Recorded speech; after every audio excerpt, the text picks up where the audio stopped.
Welcome, I'm Oliver Davis, and this is part 3 of the lectures on media platforms. And in this lecture, we're going to take a look at alternate reality games.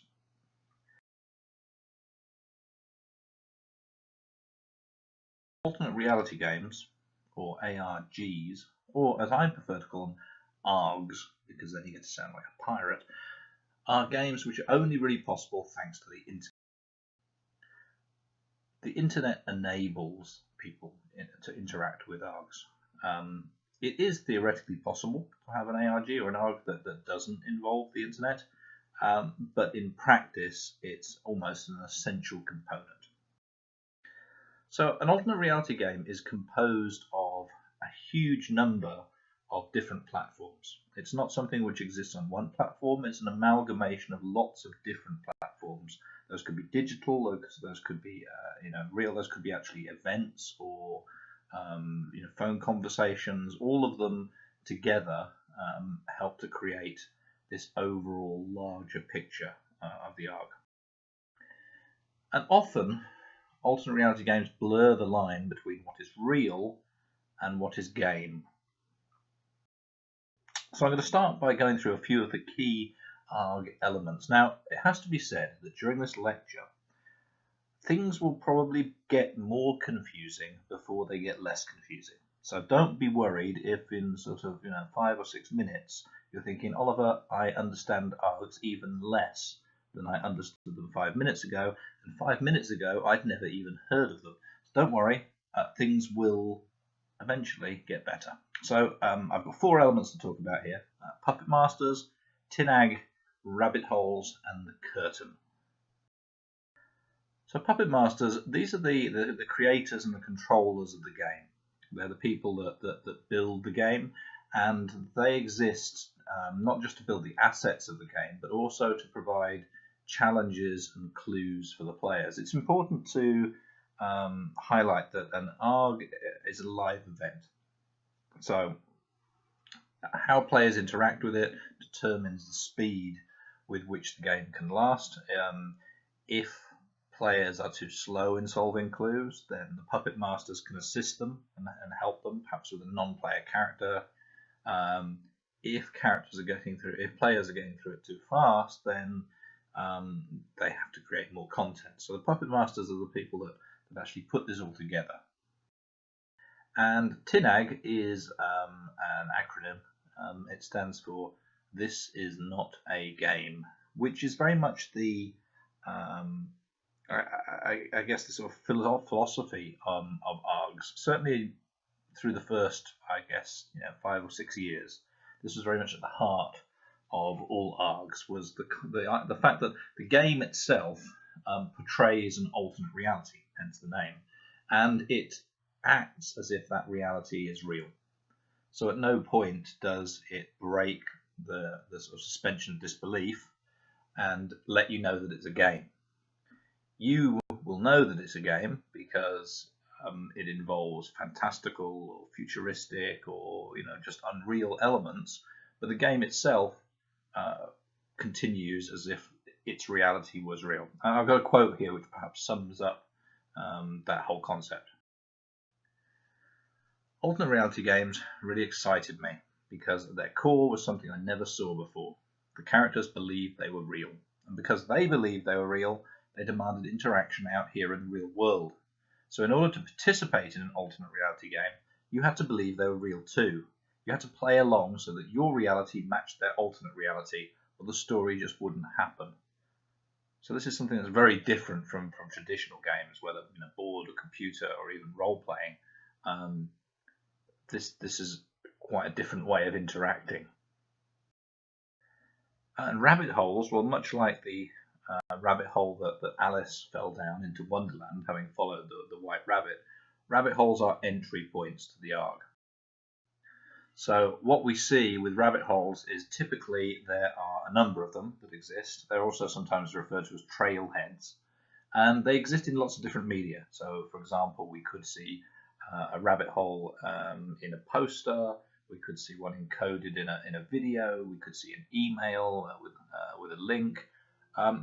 Essentially, these are the means by which the users, and henceforward players discover the existence of an ARG in the first place.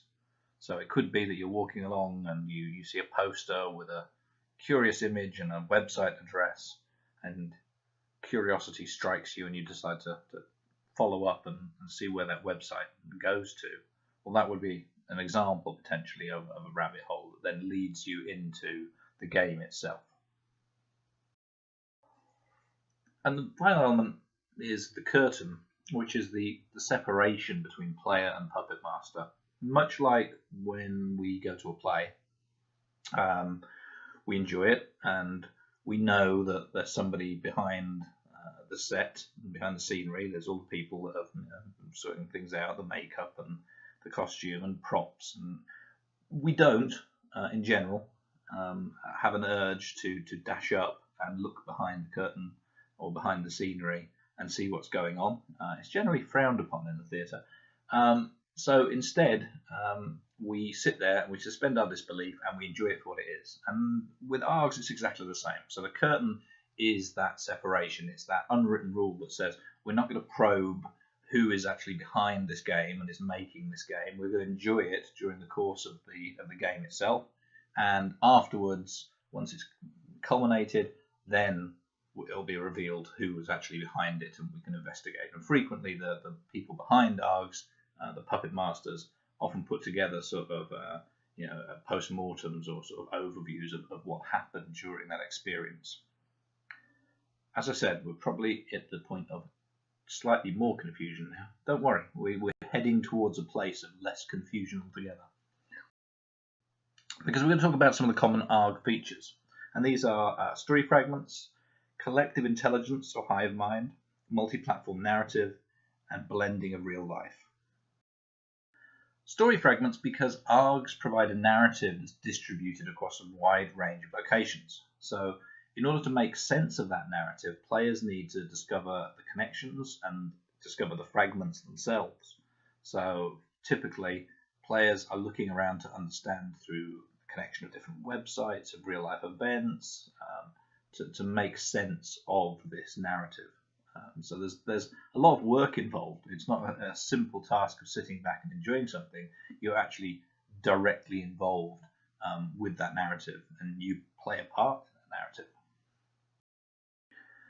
And obviously that's not something with the number of fragments, with the amount of stuff that you have to do. That's not something that one player on their own can generally do. So ARGs require players cooperate using collective intelligence on a massive scale in order to solve the types of puzzles and problems that are set for them.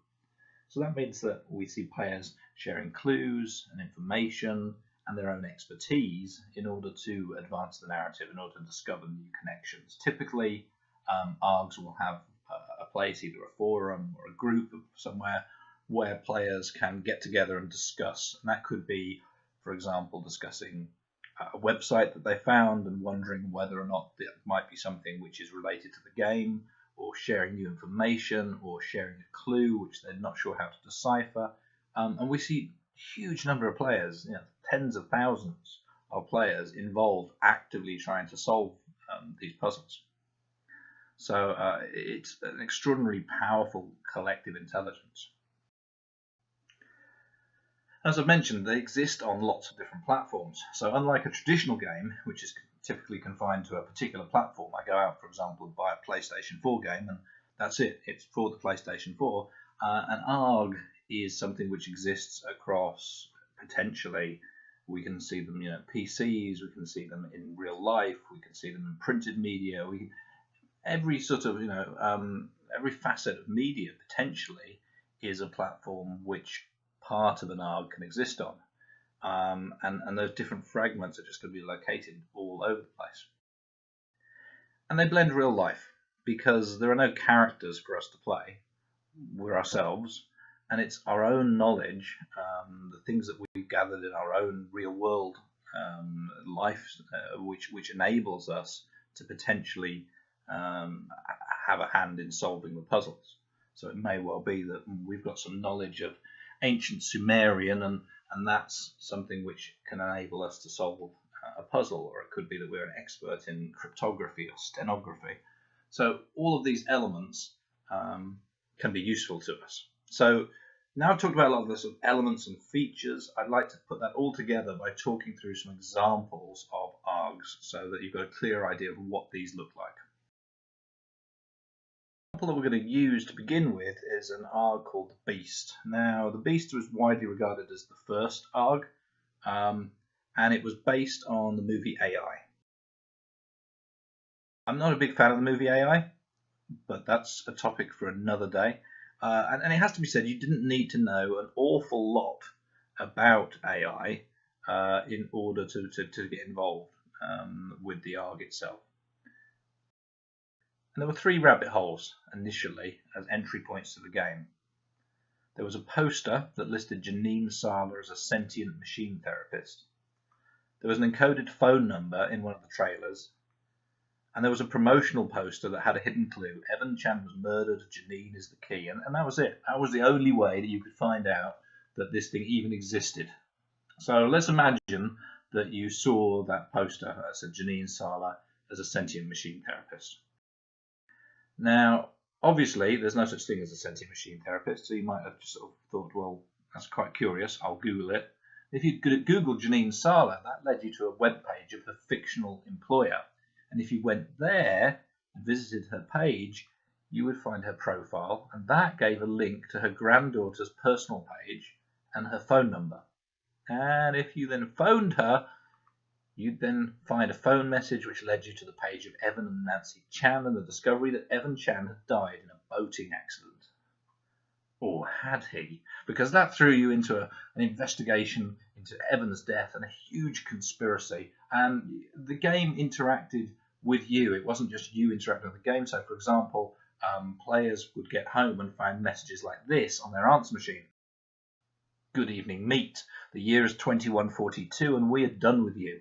When the Man Act passes and the machines take over, we'll be watching. People like you are the easiest to track down. When the machines take over, our brave soldiers will delete you. So as you can see, the game is not just passive, it directly interacts with you. And in total, the Beast utilised over 30 different websites. Players partook in live phone conversations with in-game characters, and players participated in anti-robot militia marches in 3 major US cities. So they actually physically joined marches that were part of the game. And that was just the start. ARGs from this point only became bigger, more complex, more engaging. I Love Bees was in 2004. It was based around Halo 2, and it began with honey. At least it began with jars of honey containing letters, which if you fished the letters out, spelt out ilovebees.com. Now, if you went to ilovebees.com, you found a website about bees, which perhaps was not that interesting, but gradually we realized that the website has some problems. The owner of the website believed that they were being hacked and asked people to help them, and this all led to a story involving an AI from the future. But what we saw with I Love Bees was a level of engagement in players that was even greater than the ones we'd seen before. One puzzle which rose from it was that players were given a string of numbers, which seemingly random, but when they actually solved the puzzle, they realized that the numbers related to coordinates and times, and the coordinates, well, they linked to public phone boxes. So there were specific times that people had to be at that phone box in order to answer a call. And what happened was not just one person, but there'd be whole groups of people waiting for these calls in order to find out the next clue that was part of the game. And there was apparently one occasion during this when in Florida it was a hurricane, and somebody, everybody had been evacuated, but somebody stayed behind to answer the phone call at this time. And apparently this was a case of the breaking game, so breaking that this is not a game and telling them, please, get out of here, please don't die. But this is just, one of the examples of ARGs that came subsequently and which was extremely popular. Another example is Why So Serious, which obviously was built around the Dark Knight and involved the Joker. Now, this began at Comic-Con. If you would happen to be there, then you may have found some of these notes which were being left around, which led to a website which explained that the Joker was looking for henchmen, and it gave people a time and a place to be. Now, if you went to that time and place, then what you saw was this. An aeroplane appeared in the sky and painted out a number for you to call. And if you called that number,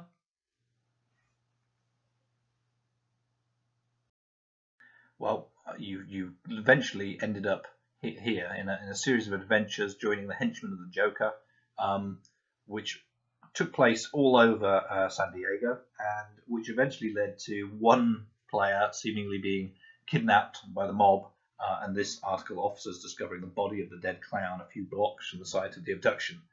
And this was just the beginning, because Commissioner Gordon then got involved, contacting players to help them root out corruption in the Gotham City police force. Harvey Dent's election campaign was also part of it, and all of this together built up into this expansion of the story world. So Why So Serious is a great example of using an ARG to bridge a narrative gap between Batman Begins and Dark Knight. We can fill in a lot of the details, and that's not to say that it was necessary. We didn't necessarily need to take part in Why So Serious, but Why So Serious expanded the knowledge that players had, and it enabled us to have a deeper understanding of the Dark Knight, a deeper appreciation. But the next example perhaps hints at the power of an ARG to open up the story world. Now, a couple of years ago when I talked about this, not an awful lot of people were familiar with it, but fortunately it's now back in the public eye. Cloverfield was, 2008, was an example of, a very well put together ARG. Now, as I say, Cloverfield, monster movie. We're also seen very recently Cloverfield Paradox launching on Netflix, just advertised once during the Super Bowl and then launched. And this is an interesting one aspect, the sort of transmedial aspect, which we'll come back to. But the two are not directly related. So, Cloverfield's ARG began with a website 1-18-08.com, which photos gradually appeared. And if we flip those photos, we got information about the people on the photos. In the trailer for Cloverfield, we also saw this character wearing a Slusho t-shirt. Now, it's not very easy to see in this picture, but the slogan is of Slusho. And if we were to investigate Slusho, which was a recurrent brand within the movies and TV shows of J.J. Abrams, who's behind this, well, that led us here to slusho.jp. Unfortunately, I don't think the site exists any longer, but for a number of years, this was still up and running. It was themed in the style of a Japanese website, and was all about this drinks manufacturer with the slogan, "You can't drink, just six." And if we explored that website in all its madness, then eventually we were led to, actually, should also point out, if you've seen Cloverfield Paradox, we also saw Slusho, you saw it here, but we were led to Tagaratu. Now, Tagaratu is the parent company of Slusho, and we could read a lot of information on their website, including the fact that they have this deep sea drilling stations around the world. And we find out that there's been a problem with the one highlighted here, Chow Station, which is situated in the mid-Atlantic ridge. So that becomes part of the story as well. We also find out that Tagaratu are opposed by an environmentalist group called Tidal Wave, who believe that they're doing terrible things. We could find out about their organisation and all the things that they are attempting to do and how they were trying to stop this drilling. And if we went to MySpace, which at the time was still the premium social media, we could find lots of the characters had profiles which were being updated during 2007, leading up to the events of the movie. So we see them, in the months prior to the events of the movie. We could see Rob Hawkins, the main character, who was going to get a job at Slusho and move off to Japan. We also met Jamie Lascano and her boyfriend Teddy, who eventually went missing, which led to a very strange website called jamieandteddy.com, which still exists. If you want to check it out, you can access it with the password JLLovesTH. And that was a series of videos that Jamie recorded for Teddy, who'd gone on to work away, which get increasingly bizarre as things go on. I won't spoil anything, but feel free to check that out. But this was another example of expanding the story world. The incident is being coined an environmental disaster and a matter of life and death for almost 300 individuals aboard the large deep-sea drilling platform. It went down days ago, and only now are we beginning to learn details regarding the oil rig collapse and what may have caused such a devastating accident. This dramatic home video captured by eyewitnesses on the scene shows a large oil rig in the middle of the Atlantic Ocean suddenly sinking under violent and unexplained circumstances. The destruction of the Chuai drilling station happening dangerously close to the coast of Connecticut, sending hundreds of workers scrambling for help as a large oil rig collapsed. Video footage shot earlier shows signs oil is possibly seeping from the big rig into the sea. The dark shape below the surface appears to be an oil spill that could easily mean a nightmare for the shoreline of Connecticut. Environmentalists believe a huge oil slick hitting the coast could be a problem for the state. Everything in the ocean is impacted from these oil spills that come into contact with it, from plankton, from small microorganisms, all the way up the food chain. So, people go out and then fish these fish that ate these things, and suddenly we have toxic fish in our bodies. The Chuai rig and its deep-sea operations have been opposed by a number of environmental groups who claim they're involved in illegal and environmentally damaging activities. They brought a court case in the U.S. to try to get an injunction to stop the drilling activities. That case is still pending. A press release from Tagruato states that an extremist group, Tidal Wave, may be behind the incident. So it's unknown whether the Chuai drilling station was actually attacked by members of Wave. Many unanswered questions. It's not clear why the oil rig was the target of this vicious attack. This cell phone footage taken from inside the rig itself shows the panic and terror which the violent shaking caused.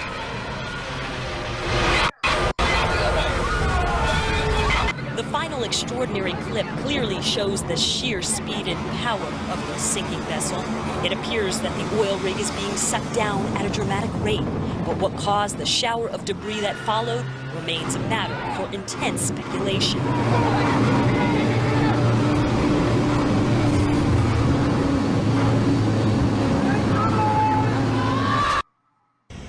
There are some reports that the U.S. Coast Guard was on site during this violent attack.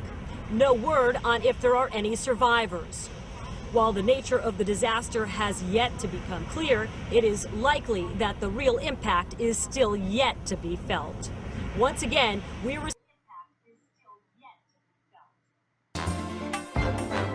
De nouvelles informations sur la catastrophe de Chuai, la plateforme qui a sombré jeudi dernier au large de New York. Des images nous sont parvenues ce matin à la rédaction. On ignore toutefois leur provenance. Alors, vous le voyez, l'image est mauvaise, c'est la confusion et la panique à l'intérieur, mais on distingue un commando en armes. Et regardez bien, le logo de la société Tagruato apparaît sur les uniformes des hommes armés. Dans une réaction, un porte-parole du groupe confirme qu'il y a bien eu un incident. Des explosions se sont produites sur Chuai, mais il n'y a aucun blessé, affirme-t-il. Il accuse ensuite les activistes du TIDO d'être à l'origine de la catastrophe. Autre déclaration, le groupe reconnaît qu'il y a 7 personnes disparues. Il dément que ces images ont été filmées sur la plateforme. Les activistes du TIDO accusés par le groupe appartiennent à une organisation écologique radicale basée en France. Il faut le dire, des interrogations entourent les activités de ce géant de l'exploration minière. Aux États-Unis, des associations ont carrément intenté des poursuites judiciaires pour obtenir la fin des activités de forage de Chuai. Pour les familles, la situation est insoutenable. Écoutez la mère d'un jeune ingénieur qui travaillait sur la plateforme. Elle est sans nouvelles de son fils. C'est pas une catastrophe, je suis pas au courant, je suis pas la seule, quoi. Vous savez, être sans nouvelles, c'est votre enfant et vous êtes sans nouvelles, c'est pas possible. Personne nous tient au courant, je sais pas s'il est vivant, s'il est disparu, si on le recherche. En plus de ça, les médias disent absolument rien. Enfin, c'est... Je sais pas, je suis dans le flou total, quoi. Donc, beaucoup de questions restent sans réponse. Taguato a ouvert une enquête interne sur le drame, mais nous n'avons aucun détail. Le groupe refuse de communiquer désormais à la presse. On ignore toujours le nombre exact de victimes. Taguato parle de 7 personnes disparues. Je vous rappelle que 355 personnes travaillaient sur Shuai. Certaines ont pu être évacuées, mais combien sont-ils? On l'ignore.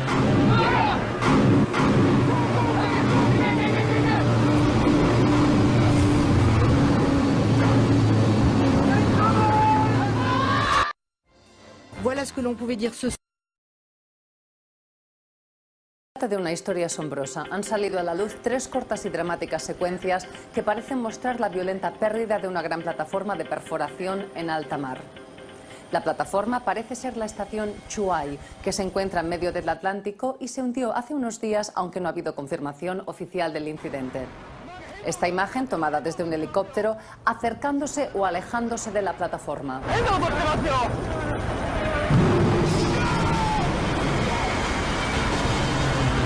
Esta plataforma alberga más de 300 científicos y trabajadores. Parece mostrar la plataforma partiéndose y sumergiéndose en cuestión de minutos, cuando las plataformas modernas de este tipo están diseñadas para mantenerse a flote en las peores condiciones hasta 24 horas. Es algo realmente extraordinario. Los expertos están estudiando estos vídeos y tratando de averiguar la causa de la tragedia. Algunas fuentes incluso sugieren que la plataforma sufrió un ataque. Tagroato, la compañía japonesa que gestiona la plataforma, se vio obligada a realizar unas apresuradas declaraciones cuando aparecieron las secuencias. El portavoz dice que se sabe que el grupo activista ecológico Tidal Wave se encontraba en la zona en el momento del incidente. Declara que el grupo ya se ha infiltrado antes en las operaciones de Tagroato, provocando daños delictivos. Estas imágenes, tomadas con un móvil en la plataforma, sostienen esta posibilidad.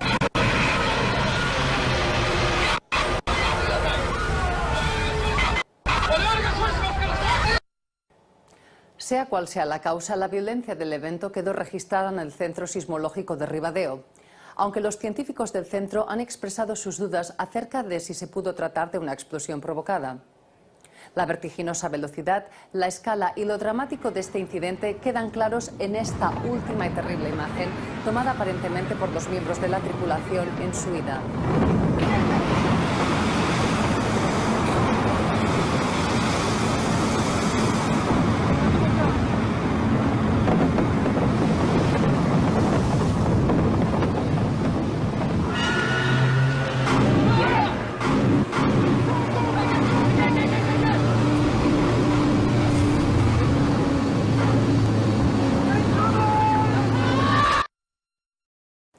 Son escenas increíbles. No tenemos noticias del destino de estas personas ni del cámara que grabó las imágenes. Solo podemos tener la esperanza de que sobrevivieran de alguna manera. Parece que 12月27日、大西洋北部の中愛海上掘削現場。この衝撃的な映像は作業員を装ったグループが襲撃する瞬間を携帯カメラで撮影したとみられるものです。この事件の詳しい情報は入ってきておらず、膠着状態ですが、ヘリコプターから撮影したとみられる入手映像によりますと、洋上に組まれた掘削の櫓が海に崩れるように倒れています。タグルアートの日本人社員2人と国籍不明の5人の行方がわからなくなっています。この入手映像によって今日初めて事件が明るみに出ました。タグルアート側はこの映像を自社の中愛プラントのものではないと否定しています。しかしメディア機関が入手した3つ目の映像では、武装グループのメンバーに見える人物の着ている服にタグルアートのロゴが確認できますが、彼らの身元は分かっていません。この映像の最後に逃走に使用しているボートがミサイルで迎撃された模様ですが、消息は依然としてつかめないままです。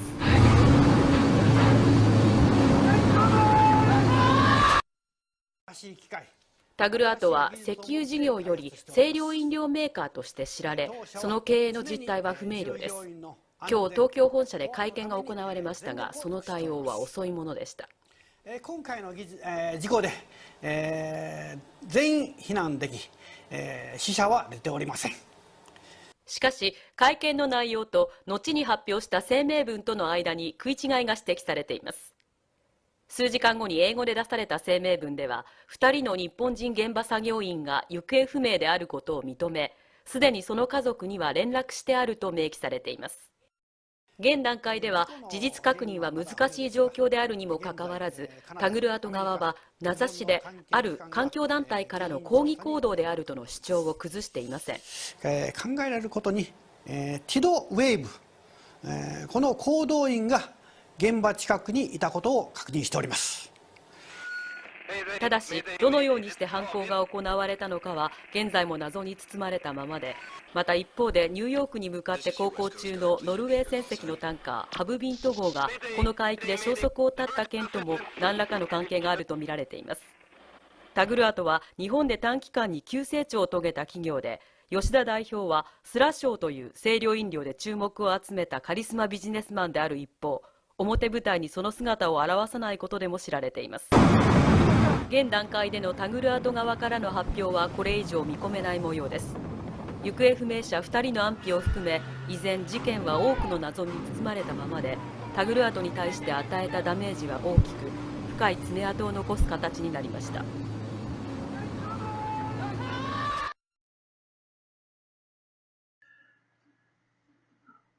So, in addition, we had a blog written by the sister of Teddy Hansen. You'll remember from Jamie and Teddy. Teddy had gone missing, and Alice was worried about him, so she created this blog to enable other people to help her find him. And all of this built together to build up this big picture of a story in the background to Cloverfield. All this culminated with Rob's surprise party. So Rob, our main character, has a party which is what we see at the beginning of the movie Cloverfield. And players of the ARG were invited to a version of this party, which culminated with a showing of the first showing of Cloverfield. So this all brought it all together. Now, if we watch just the movie, then we have a movie in which people are having a party. They flee as a giant monster attacks New York, and, spoiler alert, it all ends rather badly for them.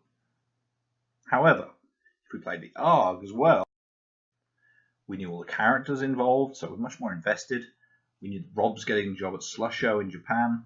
We know that Teddy's gone missing. We know Slusho's involved in some kind of deep-sea exploration was part of Taguruato.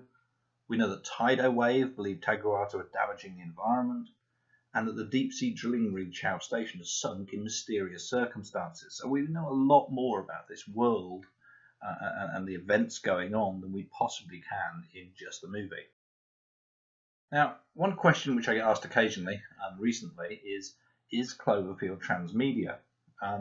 Now, this was a fairly simple question to answer back when it was just Cloverfield and 10 Cloverfield Lane, because it's very clear that although there was thematically some link between them, the events weren't directly connected and didn't take place in the same world. So at that point, definitely not transmedia. Cloverfield Paradox has made things more complicated, because there's a suggestion in the events of Cloverfield Paradox, and I'm trying my best not to spoil Cloverfield Paradox for those who have not seen it. There's a suggestion that the events are, I'm trying to think of the best way to put it, initiated perhaps by what we see in the Cloverfield Paradox. So I think the jury's still out, but it's definitely edging closer to transmedia. Now, it's not just movies that ARGs have been based around. Also, we've seen them used for a range of advertising possibilities as well. And one of the biggest examples of these was the Art of the Heist, which was a project involving Audi. And I've got a short film which talks through that project and how it unfolded.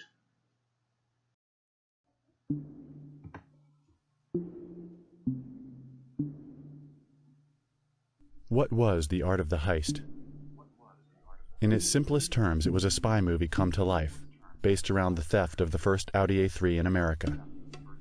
A spy movie that you didn't just watch on screen, but one that world to the real world and back. This living movie started with a live theft at the Audi dealership on Park Avenue. If you had been walking by that night, you would have seen two goons smash the window and make off with the A3. You would have seen security guards run after a suspect, hand out wanted flyers. Day at the New York International Auto Show, instead of seeing America's first A3, you would have seen signs reporting the missing car in place of the car itself. If you had asked the attendants at the show what happened, they would have shrugged, not knowing themselves if this was real or not. Checking auto enthusiast websites, you would have read bloggers from around the world reporting the story of the missing A3. A few weeks later, you might have noticed billboards, newspaper ads, and wild postings appearing, asking for your help in locating the car. While watching TV one night, you might have seen this oddly awkward yet sincere television commercial. Attention. A series of events has led to the disappearance of a red 2006 Audi A3. If you have any information regarding its location, please contact Audi of America immediately at audiusa.com/A3 or call 1-866-OK-RECOVER. This car is equipped with dual clutch DSG, open sky system, Audi Nav Plus, and 2 SD card slots. Thank you. Finally, deciding to investigate the missing A3 for yourself, you visit the website, audiusa.com/A3. You would have learned that Audi had mysteriously contracted a company run by sexy Nisha Roberts and geeky Ian Yarbrough. Their site contained thousands of pieces of information, all of it seemingly legit. Telephone calls, faxes, messages, receipts, photographs, everything.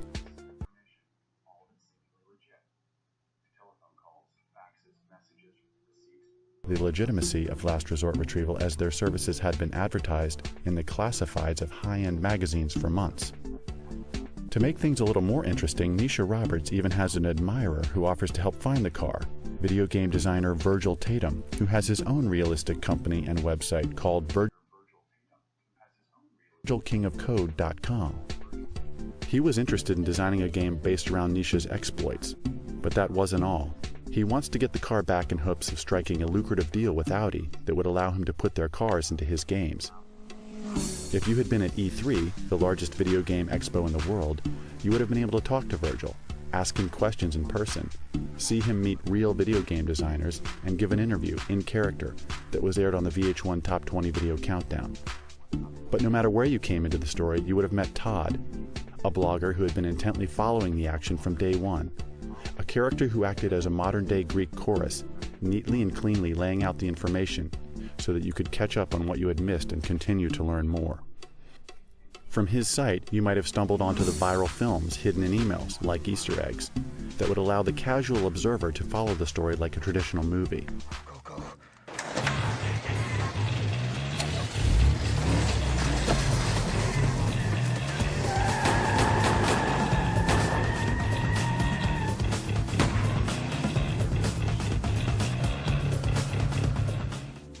You would have learned all about the live events that had been advertised in coded messages on Monster.com. Participants who solved these puzzles were rewarded with invitations where they got to meet the characters and help them on clandestine missions in an effort to solve the mystery of the stolen A3. And even after all of that, you would realize there was so much more, but it would have been up to you to decide how far down the rabbit hole you wanted to go. If you had checked back a few weeks later, you would have seen the mystery solved and found out exactly why the A3 was stolen. You would have participated in the largest and most experiential reality-blurring advertising campaign ever attempted. You would have experienced the art of the heist.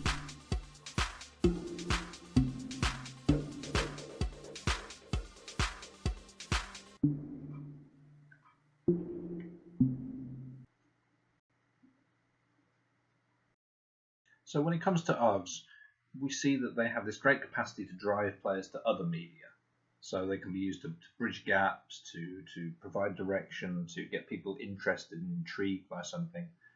But they can also allow aspects of the story world and backstory to be revealed in a way that just couldn't be revealed in other media, because it enables us to really to explore in depth that world and the characters, and even actually participate and converse with characters from the world.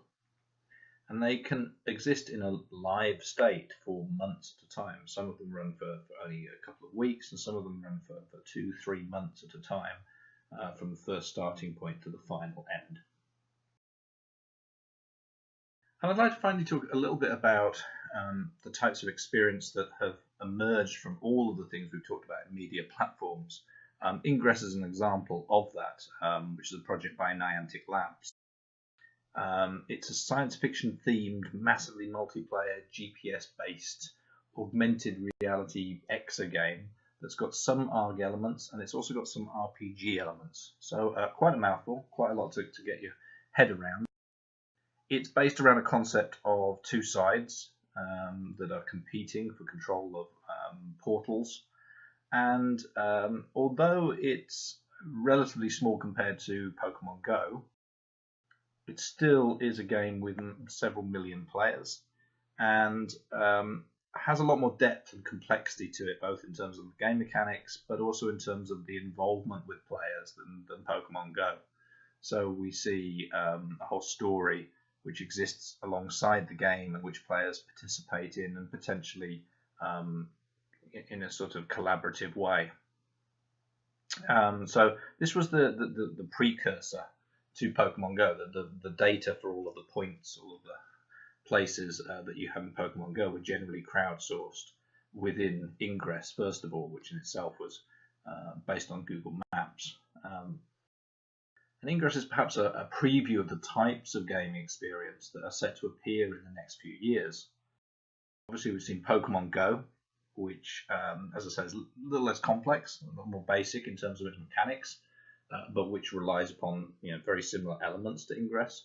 And of course, what we're going to see this year, which is likely to see many people out and about, Harry Potter Wizards Unite. This is Niantic Labs' next project following Pokemon, and it'll be interesting to see how they develop upon the mechanics and integrate the magical world into the real world. Lots of interesting possibilities here. What about the future? Where do we go from here? Well, obviously, we're a long way away from the technology of the Matrix, where we have these complete virtual worlds in which we can't tell the difference between reality and virtuality. Or maybe we're already in it. Nick Bostrom. Now, Nick Bostrom proposed something called the simulation argument. Now, it's relatively simple. What he says is as follows. Let us imagine that at some point in the future, we develop technology which enables us to simulate the world. And it would simulate it perfectly. So, would we do that once? If we could simulate that world, would we just run that program once, or would we run it twice, or 3 times, or 10 times, or 50 times, or 100 times, or 1,000 times, or 1,000,000 times, perhaps? Probably we're going to run that quite a lot. We'll run different simulations, and we'll run through different possibilities.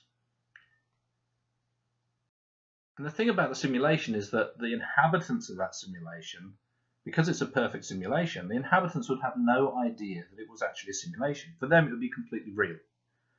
They'd be completely unaware of the fact that they're living in a virtual simulation. So Nick Bostrom said, the thing we have to wonder is, are we on the one single timeline that leads to the future in which this technology is developed, or are we one of the millions of simulations? Now, therefore, either races never reach this level of technology, or races never use this technology to simulate their ancestors. But if neither of those are true, so if races do reach that level of technology, and if they do use that technology to simulate the past, then statistically speaking, we're almost certainly living in a simulation right now. I'll leave you with that.